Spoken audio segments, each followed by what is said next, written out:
Good morning, students. Welcome again in the class. In the last period, we have seen and completed the poem 2.3. There is another sky. Okay. Now today we are going to start 2.4 upon Westminster Bridge. This poem is composed by William Wordsworth. William Wordsworth ने compose की गई ये poem है. He was born in April 7, 1770. He was a major English romantic poet. वो एक बहुत ही leading English romantic कवि है. Who was an honored, जिसको सम्मानित किया गया, poet laureate of the United kingdom in the court of queen Victoria. Queen Victoria के कोर्ट में उसको सम्मानित किया गया फ्रॉम 1843 अंटिल हिज डेथ, उसके मौत तक, on 23 April 1850. Now he is a leading English nature poet. William Wordsworth is known as a nature poet. His collection of poetry lyrical ballads, उसका जो पोएट्री का कलेक्शन है lyrical ballads, is considered as the central work of romantic literary theory. वो एक central romantic literary theory करके है.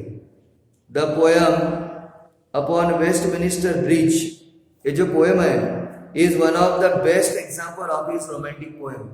Romantic poem में से ये सबसे बढ़िया पोएम है उसकी. Upon Westminster Bridge is a Petrarchan sonnet. ये पेट्राचन सोनेट है. Sonnet means poem of the 14 lines in which William Wordsworth described the beauty of the bridge. इस पोएम में कवि ने ब्रिज की सुंदरता के बारे में बताया. Once upon a time the poet was passing on the Westminster Bridge. Bridge में से वो गुजर रहे थे once upon a time in the early morning, and whatever he saw in the morning he described in this poem. Westminster Bridge, London.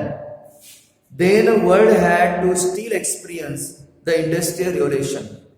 दुनिया अभी भी industrial revolution के बारे में अनुभव ले रही थी. The poet was enthralled by panoramic landscape, and the poet was attracted by the beautiness of the landscape. Beautiness of the landscape, calmness and quiet nature before him. कवि के सामने ये सब सारी बातें दिखती है, एंड ही अट्रैक्टेड, और वो आकर्षित हो जाता है. This poem was published first in the collection of poem. In the collection of poem में सबसे पहले ये पोएम जो है वो पब्लिश की गई इन 2 वॉल्यूम इन 1807 में. Now see upon the Westminster bridge. As I told you, the poet was passing through the bridge and he saw the beauty of the nature on the Westminster Bridge. The poet says, earth has not anything to show more fair. Fair यानी beauty. ये देख के कवि कहता है कि इससे ज्यादा सुंदरता तो मैंने कभी देखी नहीं. This is the beautiest of the world. Dull would he be of soul who could pass by. उसी को डर, जो कोई डर व्यक्ति होगा उसी को डर लगेगा, बट ऐसी सुंदरता मैंने कभी नहीं देखी. A sight so touching in its majesty. The sight of the beauty is very attractive, is very majesty. बहुत ही ग्रेटनेस है. The city now doth, doth का मतलब does. The city now does like a garment. ऐसा लगता है कि शहर सुंदरता की पूरी कवर में है, सुंदरता पूरी फैली हुई है. ये सुंदरता का गारमेंट है, शहर के ऊपर ओढ़ा हुआ. Wear the beauty of the morning. The beauty of the morning, ये सुबह की सुंदरता पूरे शहर को ढाक दी गई. Silent there was also silent in the city. शहर में पूरी तरह से शांतता है. Even the ship, towers, dome, theatre and temples lie open unto the field. ऐसा लगता है कि इंसान ने बनाए हुए ये जो चीजें हैं शीप है, टावर है, डोम है, ये भी किसी फील्ड में, किसी खेतों में पड़े हुए हैं, ऐसा महसूस हुआ है। एंड टू द स्काई, और आकाश में भी, all bright and glittering in the smokeless air. शहर का जो एयर है वो स्मोकलेस है, दैट इज विदाउट पोल्यूटेड है, किसी भी तरह का पोल्यूशन नहीं है शहर के अंदर। Without polluted the air of the city, never did sun more beautiful sting. इसके पहले मैंने सूरज जो है इतना सुंदर नहीं देखा जितना सुंदर आज मैं देख रहा हूं।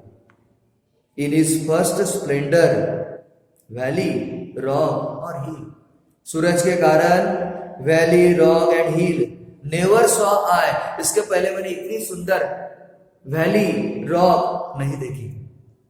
आई नेवर फेल्ट अ काम सो डीप, इसके पहले मैंने इतनी शांतता भी मैंने कभी अनुभव नहीं की। I never experience such a calmness earlier.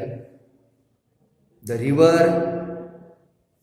Them, Thames नदी को कहा गया, the river glides at his own sweet will, और नदी जो है वो भी बहुत ही धीरे धीरे बह रही है।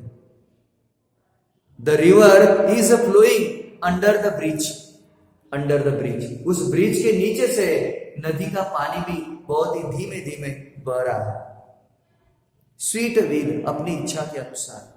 डियर गॉड, भगवान से कहता है, dear God the very houses seem asleep, ऐसा लग रहा है कि शहर के सभी लोग शांति से सोए हैं। And that mighty heart is being sleep, और उनके दिल जो है अभी भी सोए हुए हैं और सेटिस्फाइड है। ऐसा नजारा कभी उस वेस्ट मिनिस्टर ब्रिज से देख रहा है। एंड ही अट्रैक्टेड, और वो आकर्षित हुआ है। So here we have completed this poem.